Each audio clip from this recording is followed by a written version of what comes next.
नमस्कार, मी नागनाथ बाबर आणि आपण पाहता निर्भीड समाचार। देशात सर्वत्र सोशल मीडियाच्या माध्यमातून सायबर क्राईम वाढत चाललेला असतानाच पोलीसही तितक्याच जोमाने आळा बसवण्याचा प्रयत्न करत आहेत। जनतेमध्ये जनजागृती होणे आवश्यक आहे। त्यामुळे पालघर पोलिसांनी सायबर क्राईमच्या विरोधात कंबर कसले असून पोलीस अधीक्षक बाळासाहेब पाटील यांनी जिल्ह्यात सायबर गुन्ह्यांच्या विरोधात मोहीम राबवली असून सर्वत्र जनतेत जनजागृती कार्यक्रम आयोजित करण्यात येत आहेत। पालघर जिल्ह्यातील बोईसर जवळील खैरेपाडे या ठिकाणी सायबर क्राईमच्या विरोधात लोकांमध्ये जनजागृती करण्याच्या दृष्टिकोनातून बोईसर पोलीस ठाण्याचे पोलीस अधिकाऱ्यांनी सायबर क्राईम कसा होतो आणि काय काळजी घ्यावी याबद्दल लोकांना जनजागृती करण्यासाठी सायबर क्राईम विरोधी अभियान राबवले। यावेळी खैरेपाडा ग्रामपंचायतचे सदस्यांसह नागरिक उपस्थित होते। पहा यावेळी सायबर क्राईम पासून स्वतःला कसे वाचवाल तसेच समाजाला कसे वाचवाल याबद्दल पोलिसांनी दिलेली माहिती। आपण पाहत राहा निर्भीड समाचार। नमस्कार, मी PSI हाके, नेमणूक बोईसर पोलीस स्टेशन। आज या ठिकाणी खैरेपाडा ग्रामपंचायत या ठिकाणी आपण ग्रामस्थ उपस्थित आहात की सायबर मुक्त गाव ही संकल्पना माननीय पोलीस अधीक्षक सो पालघर यांच्या संकल्पनेतून निर्माण झालेली आहे। कारण ही संकल्पना राबवण्याचं एकच कारण आहे, आता आपल्या सगळ्यांकडे अँड्रॉइड मोबाईल फोन आहेत आणि जे पहिले अपराध किंवा गुन्हे घडत होते ते चोरी, घरफोडी, दरोडा, मर्डर असे गुन्हे सगळंच घडायचे, पण आता यामध्ये बदल झालेला आहे। हे तर गुन्हे घडतातच, त्याबाबत पोलीस सतर्क आहेतच, पण सायबरचे गुन्हे कोणते याबाबत तुम्हाला काही माहिती असेल किंवा नसेल त्याबाबत आम्ही तुम्हाला थोडक्यात माहिती देणार आहे। तुमचा जास्त वेळ घेणार नाही मी, कारण आता क्रिकेटचे सामने सगळ्यांना क्रिकेटचे सामने पाहिजे असतील, क्रिकेटचे सामने चालू असताना हे थांबवण्यात आलेले आहे। कृपया हे गांभीर्याने घ्या की सायबर गुन्हेगारी म्हणजे काय। आता बसलो त्यावेळेस मी सगळीकडे बघितलं तर सगळ्यांच्या हातात मोबाईल होते। मोबाईलमध्ये आपण काय पाहतो, Facebook, Instagram, WhatsApp, Twitter, Snapchat या सगळ्या गोष्टी आपण मोबाईलमध्ये पाहतो। या गोष्टी पाहत असताना किंवा फेसबुक पाहत असताना तुम्ही एखादी लिंक येते, त्याच्यामध्ये आपल्याला लोन संदर्भात असेल किंवा एखादा शेअर मार्केटिंग बाबत असेल तर त्या लिंकवर जाऊन आपण ओपन करून पाहत असतो। पाहिल्यानंतर आपण एखाद्या व्हॉट्सअप ग्रुपला जॉईंट होऊन जातो आणि त्यामध्ये तुम्हाला सांगितलं जातं की तुम्ही अशाच्या शेअर मार्केटिंगमध्ये अशाचे पैसे गुंतवल्यानंतर की तुम्हाला त्याच्यात मोबदला भेटेल दुप्पट किंवा काही टक्केवारी असेल त्याप्रमाणे। मग एखाद्या तुम्ही व्हॉट्सअप ग्रुपला जॉईंट होता, जॉईंट झाल्यानंतर तिथं तुमच्यासारखंच अनेक लोक जॉईंट होतात। त्या ठिकाणी 2 किंवा 3 ॲडमिन असतात। ते ॲडमिन तुम्हाला शेअर मार्केटिंग बाबत बोलत असतात, तुम्ही त्यांच्यावर विश्वास ठेवता आणि पैसे गुंतवता। ज्यावेळेस पैसे गुंतवले जातात काही दिवस तुम्हाला त्याचा परतावा भेटतो, पण त्याच्यानंतर तुम्ही जास्त रक्कम गुंतवता आणि त्याच्यानंतर तो जो व्हॉट्सअप ग्रुप आहे तो डिलीट होतो किंवा तो बंद होतो। त्यानंतर तुमची फसवणूक झाल्यानंतर तुम्ही पोलीस स्टेशनला येता की साहेब असं झालं, त्यानंतर तुमची FIR घेतली जाते, पुढचा तपास चालू होतो। म्हणजे थोडक्यात काय आहे, एखादी लिंक असेल किंवा तुम्ही इलेक्ट्रिक बिल भरत असता त्यावेळेस किंवा तुम्ही एखादी महागडी वस्तू Amazon, फ्लिपकार्ट ह्याच्यावर मागवत असता किंवा मागवली असेल किंवा नसेलही मागवली तरी पण तुम्हाला तिकडून फोन येतो की तुम्ही अशाची वस्तू मागवलेली आहे, तुम्ही त्याचा OTP शेअर करा। आपण एवढं गोंधळून जातो की आपण वस्तूच खरेदी केलेली नसते ना, आपल्याला OTP मागितला जातो ना आपण OTP देतो। OTP दिल्यानंतर समजतं की आपल्या अकाउंटमध्ये पैसे खाली झालेले आहेत। या गोष्टी OTP लिंक असेल किंवा फेसबुकवरती व्हिडिओ येते किंवा व्हिडिओ आल्यानंतर आपण ते पाहतो। जे 18 वर्षापेक्षा कमी वयाची मुले असतात किंवा ते व्हिडिओ पाहिले जातात, त्यावेळेस फेसबुक काय करतं की अशा कोणी व्हिडिओ पाहिलेले असतात त्या संदर्भात ते आपल्याकडं पोलीस स्टेशनला किंवा महाराष्ट्र राज्याकडं ते कंप्लेंट करते की अशाच्या व्यक्तीने ते व्हिडिओ पाहिलेला आहे, त्याच्यावर कंप्लेंट दाखल होते, त्याच्यावर तो गुन्हा दाखल होतो, पण त्याचं नाव नसतं, त्याचा तो मोबाईल नंबर लिंक असतो। प्रत्येकाचा फेसबुकला, व्हॉट्सअपला, इंस्टाला मोबाईल तुमचा लिंक असतो हे विसरू नका. त्याच्यावरून कुणी व्हॉट्सअपला काय पाठवलं, कुणी फेसबुकला काय पाठवलं, कुणी ट्विटरला काय पाठवलं, कुणी इंस्टाला काय पाठवलं, त्याच्या IP ॲड्रेसवरून आपल्याला त्याचा IP ॲड्रेस असतो. IP ॲड्रेसवरून मोबाईल नंबर भेटतो. मोबाईल नंबरवरून भेटल्यानंतर ना त्याचं पूर्ण नाव पत्ता भेटतो. त्याद्वारे आरोपींपर्यंत पोहोचता येतं. त्यासाठी सर्वांना विनंती आहे की पहिले गुन्हेगारी खूप वेगळी होती, आत्ताची गुन्हेगारी खूप वेगळी आहे. याच्यामध्ये काय होतं, सगळ्यात जास्त फसवणूक आर्थिक फसवणूक होते, म्हणजे पैसे जातात. कृपया करून की कुणी अशी लिंक असेल, OTP असेल, कुठला इमेजेस व्हिडिओज असतील हे पाहू नका. ज्या लिंक असतात, लिंक तुम्हाला आता एक मला वाटतं खैरा पाठक ग्रुपवर जे अधिकारी अंमलदार असतील त्याच्यावर एक तुम्हाला ना ॲप पाठवतो. कोणती लिंक फ्रॉड आहे हे तुम्हाला त्या ॲपमध्ये गेल्यानंतर तुम्हाला समजणार आहे की तुम्ही ती लिंक काय करायची, ते ॲपमध्ये टाकली कॉपी करून की ती फ्रॉड आहे का नाही हे तुम्हाला लगेच समजून जाईल. जर ती फ्रॉड नसेल तर तुम्ही ओपन करून पाहू शकता. परंतु जर ती फ्रॉड असेल तर तुम्हाला तिथं सांगितलं जाईल, तिथंच येईल की ही लिंक फ्रॉड आहे. असे एक ॲप आहे, यासाठी तुमची फसवणूक होणार नाही. हे सगळ्यात महत्वाचं आहे. काही गोष्टी आलेल्या आहेत पण आपण, आणि ही जी फसवणूक होते किंवा हा जो फ्रॉड होतो सायबरचा, याच्यामध्ये प्रामुख्यानं ना जे सुशिक्षित लोक आहेत त्यांच्यातून जास्त चुका.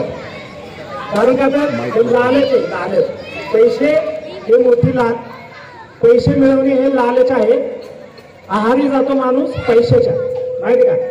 म्हणजे कमी पैसे गुंतवल्यानंतर ना आपल्याला कसे जास्त पैसे भेटतील यासाठी आपण हे सगळे OTP शेअर करणे किंवा त्यानंतर आपण शेअर मार्केटिंगमध्ये गुंतवणे ह्या गोष्टी होत असतात. तर कृपा करून कुणीही जर कुणाच्या बाबतीत असं घडलं असेल, त्याने आतापर्यंत कधी कंप्लेंट केली नसेल, तर नक्कीच तुम्ही गोलसर पोलीस स्टेशनला या किंवा तुमचा जो ग्रुप आहे त्या ग्रुपमधल्या तुमचा जो व्हॉट्सअप ग्रुप आहे त्यांनी व्यक्त व्हा आणि घाबरून जाऊ नका. याच्यातून काय होतं, काही लोकांनी ना घाबरून किंवा आपण फेसबुकला एखादा व्हिडिओ बघतो आणि त्याची स्क्रीनचा व्हिडिओ तयार करतो समोरचा माणूस आणि परत पैशाची मागणी होते. सगळ्या गोष्टी मी आता तुम्हाला शेअर नाही करणार. तुम्हाला सगळ्यांना माहिती असेल की आपण एखादा व्हिडिओ बघतो किंवा त्याच्याशी बोलतो आणि नंतर तो स्वतःचा व्हिडिओ दाखवा म्हणतो, आपण आपला दाखवतो, समोरून महिला पण ती दाखवत असते आणि त्याच्यानंतर ना आपल्याला समजतं की त्यावेळेस ती ना स्क्रीन व्हिडिओ तयार करते आणि आपल्या नातेवाईकांना पाठवेल याची धमकी देते. असं केल्यानंतर ना आपण घाबरून जातो. नातेवाईकांना कळालं तर कसं होईल किंवा काय होईल या गोष्टीने आपण घाबरून जाऊन काही गोष्टी कुणाला सांगत नाही. त्यासाठी कोणीही असेल, आपल्या मित्राला तर नक्की सांगा, घरात कोणाला नाही सांगितले, किंवा पोलीस ओळखीचे आहेत. आता मला वाटतं सर्व पोलीस तुमच्या ओळखीचे झाले असतील किंवा होतील. कारण प्रत्येक पोलीस हा प्रत्येक ग्रामपंचायतमध्ये किंवा प्रत्येक खेड्या असू द्या किंवा ग्रामपंचायत असू द्या किंवा कुठली सोसायटी असू द्या, सगळ्या ठिकाणी पोलीस पोहोचतोय. पोलीस पोहोचल्यानंतर याची जनजागृती होते आणि त्याला तर किमान ह्या गोष्टी सांगा की जेणेकरून तुमची फसवणूक पण होणार नाही किंवा तुम्ही पुढे जाऊन असे व्हिडिओ हे बघितल्यानंतर ना आपली नाचरकी होईल, कुणाला सांगायला नको आणि मग त्याच्यानंतर ना आपण कुठल्या तरी शेवटची स्टेप घेतो की सुसाईड करा किंवा काय करा. तिथपर्यंत पोहोचू नका, यांनी काहीही होणार नाही. तुम्ही या पोलीस स्टेशनला तुम्ही सांगा सर्व, तुम्हाला आमची मदत होईल. तुमच्या नातेवाईकांना किंवा कोणाला समजणार नाही त्या गोष्टी. तर शक्यतो या जे ऑनलाईन फ्रॉड आहेत त्याला सायबर गुन्हेगारी म्हटलेलं आहे. कृपा करून कोणी याच्या म्हणजे याविषयी फक्त जागरूक राहा की अशा गोष्टीपासून तुम्हाला असं काय वाटत असेल तर तुम्ही पोलिसांचा सल्ला घ्या. तुम्हाला एक वेळ वकील सल्ला देणार नाही चांगले, पण पोलीस मोफत सल्ला देतील. अजून पण सांगतोय की पोलिसांबद्दल ना खूप लोकांचे असे गैरसमज आहेत की पोलीस बघितलं तरी माणसाला भीती वाटते, पण असं नाही. तुम्ही आता पाहत असाल पोलीस किती जागृत आहेत किंवा पोलीस तुमच्यापर्यंत पोहोचण्याचा किती प्रयत्न करत आहे. तसंच तुम्ही आमच्यापर्यंत पोहोचा.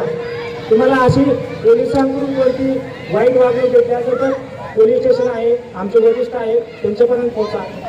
पण कुणी घाबरून जाऊ नका आणि सगळ्यांनी सायबर मुक्त कसं होता येईल हे पहा. या ठिकाणी मला वाटते खूप काही बोलण्यासारखं आहे याच्यामध्ये, खूप काही. या ठिकाणी आमचे PSI आहेराव साहेब थोडक्यात तुम्हाला मार्गदर्शन करतील.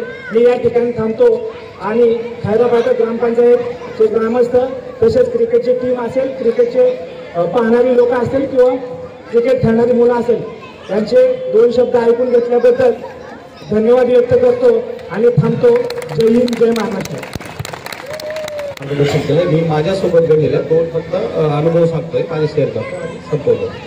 एक माझा मित्र होता नाशिकचा, त्याचा असं जे सेफ्ट हॉर्स जे यांना सांगितलं ना आता की स्क्रीन लॉक करून स्क्रीन व्हिडिओ वगैरे काढली जाते, तर तो सुसाईड करायला गेलेला. म्हणजे त्याने टेबल लावलेला, खुर्ची लावली, बस उभा राहिला आणि आता फॅनला डोळं लावून फाशी घेणार. परंतु त्याच्या आधी त्याला आठवलं की आपला एक मित्र आहे, त्याला आपण कॉल करतो.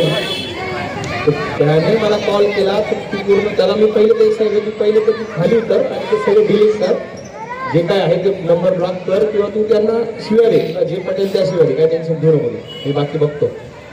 तर त्याच्यासोबत असं झालं होतं की त्याला तो व्हिडिओ रात्री कुठला आपण तरुण पोरं घरी कोण नसताना असं तरी बायात गेट साईड होतात त्याच्यावर जातात आणि ते फसत जातात. त्याचा पूर्ण लॉक केलं जातं, मोबाईल हॅक केला जातो आणि त्याच्या नातेवाईकांच्या नंबरवर त्याला पाठवले जातात. माझ्या नंबर आहे, ग्रुप आहे, मी पाठवू का? आपण घाबरून एक तर पैसे, याच्याकडे पैसे नव्हते, आकडून दिले पैसे, याच्याकडनं 20,000, 30,000, 40,000 असे मागणे सुरू झाले. 10-15,000 काम करायचं, कुठून दिले पैसे एवढे? तर तो मरायला निघालेला. फक्त एक त्याला देवाला म्हणजे त्याला सुचवलं की बाबा एक मित्राला कॉल करू आणि तो वाचला. तर त्याला मी त्याची हकीकत त्याने सांगितली. तर त्याने काय झालं की तो त्या वेबसाईटला गेला, व्हिडिओ बघितला, समोरच्याने याची लॉक केलं पूर्ण. आणि नंतर याला युट्यूबवाल्यांचा कॉल, युट्यूबवाल्यांचा म्हणजे आता तेच सगळं CBI वाल्यांचा कॉल, पोलीस होतं सगळं की आम्ही CBI मधनं बोलतोय आणि युट्यूबचा आता तुझा एक व्हिडिओ आलाय तो अपलोड करतो आम्ही युट्यूबला. मग काय करतो बोल. तर थोड्या वेळात इन्स्पेक्टरचा फोन, आज असा दिल्लीवर इन्स्पेक्टर बोलतोय तुझा युट्यूबला व्हिडिओ डाउनलोड होणार आहे, पण मधला मार्ग आहे की तू पैसे पाठव. म्हणजे हे सगळं बनाव असतो आणि त्यावेळेस घाबरलेला माणूस असतो तो, त्याच्याकडनं चूक झालेली असते, त्यामुळे तो चुकीत ते वाहत जातो आणि घाबरून पैसे द्यायला सुरुवात करतो. असे भरपूर लोक आहेत 2.5, 3, 4 लाख, 40, 45 लाख रुपये देऊन बसलेले आहेत. म्हणजे लाख रुपयाच्या लोनसाठी 98 लाख रुपये देऊन बसलेले म्हणाले लाख रुपयाच्या लोनसाठी. किंवा एखादा पोराला काही आजार असतो, दुर्मिळ आजार, त्याचा इलाज करायचा, विदेशात जायचं, तर तिथली एखादी मैत्रीण, तिथं एखादी मैत्रीण करायची, तिच्यासोबत जाऊन राहू आपण, असे काही फ्रॉड प्रकार आहेत. तर त्यांनी 2.5, 3 लाख रुपये घेऊन बसले. किंवा दिल्ली एअरपोर्टला उतरलोय मी आणि म्हणजे CBIचा फोन किंवा इन्स्पेक्टरचा फोन, ते म्हणतात की तुमचा मित्र आलाय, तुमच्या मैत्रीण आली, तुमच्यासाठी गिफ्ट आणली, तर ते गिफ्ट हे करावं लागेल, म्हणजे टॅक्स वगैरे भरावं लागेल. असे वेगवेगळ्या प्रकारचे फ्रॉड आहेत. हा एक प्रकार झाला, तर तो मित्र त्याचा व्ह्यू वाचला तर एका गोष्टीमुळे होता. आणि दुसरा एक आहे की APK लिंक येते, APK लिंक आपल्याला व्हॉट्सअपला मोबाईल हॅक केला जातो अचानक आणि ते सगळ्यांच्या ग्रुपवर पाठवले जाते. APK लिंक 2-4 पत्र भेटतात, ते करून देतात. तर माझ्याकडनं पण आमच्या एका PSIला पाठवली होती, म्हणून मी लिंक डाउनलोड केली गेली आणि तिच्याने काय झालं, मोबाईल पूर्ण त्यांच्या कब्जात गेला. म्हणजे पण माझं सिक्युरिटी हाय केल्यामुळे नोटिफिकेशन मला येत होतं सारखं, परंतु त्यांना मी अलाउ केलं नसल्यामुळे माझा मोबाईल तरी ताबा काही घेऊ शकले नाही. परंतु ते ॲप एवढं स्ट्रॉंग होतं की मला काहीच करू देत नव्हतं. प्रत्येक वेळेस ती स्क्रीन यायची की नोटिफिकेशन, म्हणजे तुम्ही अलाउ कर असं यायचं, मोबाईलचा ताबा पूर्ण घेतला होता.